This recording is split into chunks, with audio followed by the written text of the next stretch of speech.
Okay, so your child has run away. Now, what do? First thing, stay calm and assess the situation. Start looking for anything that might be an indicator as to where they've gone. Did they by chance leave a note? Did you think back and maybe they said something that was a little odd that might have indicated that they were going to run away or where they were going? Collect as much information about that child as you can, because the next step is going to be to call the police. If you can give them every possible bit of information, a recent photograph, social media accounts, any information like that, their cell phone number, anything, and their habits, where do they like to go, things that they like to do, it's paramount that you collect this information. As scared as you might be, it's paramount that you do this because it can really help your child. So then immediately call the police right after that. They're going to have a lot of questions. Right out of the gate, though, let me tell you, do not let yourself get sidetracked by the police. If they say, well, we can't really take that call, they haven't really been missing that long, it's not 24 hours. No, that's complete BS. If it's a minor child and they are missing, it can be reported right away because they are not an adult. So get the report in. If you feel like you're getting stonewalled or they're kind of poo-pooing it, you need to push. You need to be your own advocate. Make sure that the local police department or county sheriff gives you a case number for their internal use. They usually assign one. The reason why is you're going to need that if you hire a private investigator to go find your kids. So when I'm doing runaways, I don't have the ability to place anyone under arrest.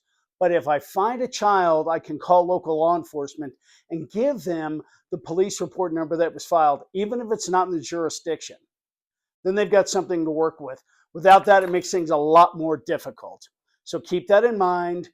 Then ask them, and this is something they must do, ask them to put your child's information into the NCIC.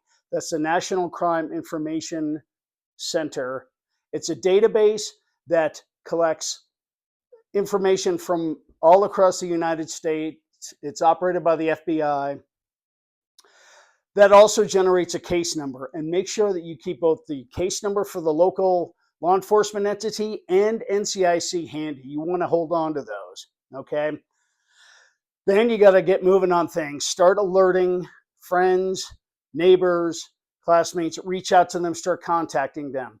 Teenagers often share these kind of things with their friends, perhaps even a teacher or an administrator that they feel comfortable with. Let them know. They may say, you know what, she did say something to me. I didn't really take it seriously, but now I realize, yeah, she said she was going to XYZ, or I hope this isn't the case. She's running off with Jack. Okay, who is Jack? Oh, some guy she met online. So you can see where this is going. So you really got to be proactive. Now, there are two organizations that you want to contact. The first one is the National Runaway Hotline, and that's 1-800-RUNAWAY. 1-800-RUNAWAY. They will assist you. They will give you guidance. Also, make your children aware of that. If they're feeling scared and they're afraid to call you or the police, they can always call that runaway hotline. The other organization is called Child Safe America.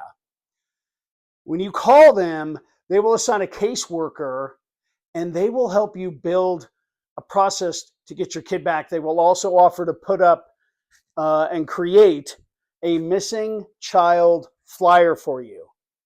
They're very proactive. They're a wonderful organization. Both of them are, but they serve somewhat different functions.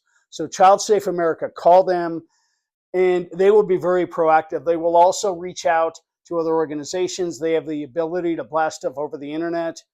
They'll also give you additional tips based on your child's particular situation. So those are the things you've got to do.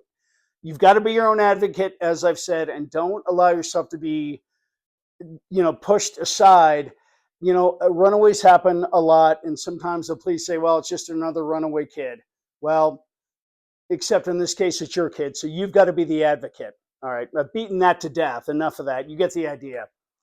So those are the things you want to do, and then when the child comes back, at that point, I think you've got to do an assessment with the child, assuming you're in a place to have that conversation.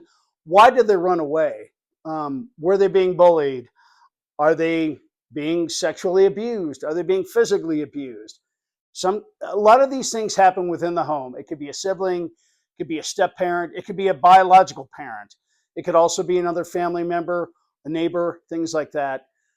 Kids just don't run away for no reason. There's some driving force. Sometimes they're angry, they're just being rebellious. Sometimes it's peer pressure. And there are all sorts of stats I'll get into in future videos. But find out what's going on and have a serious talk with your kid. Therapy may be appropriate to really help them work through all that. I mean, I think we can all look back at a time in our lives where it was really rough when we were a child. I mean, didn't we all? I mean, I know I did. Think about running away. And, that's the time not to be angry or hostile, but to really get to the bottom of what's going on with your kid and why they ran away. All right. Thank you for watching. Please like and subscribe. Share this information. Again, I'm an investigator here in Colorado. I've done this over 20 years, and I hope this information helps. All right. Take care. Stay safe, and we will see you next time.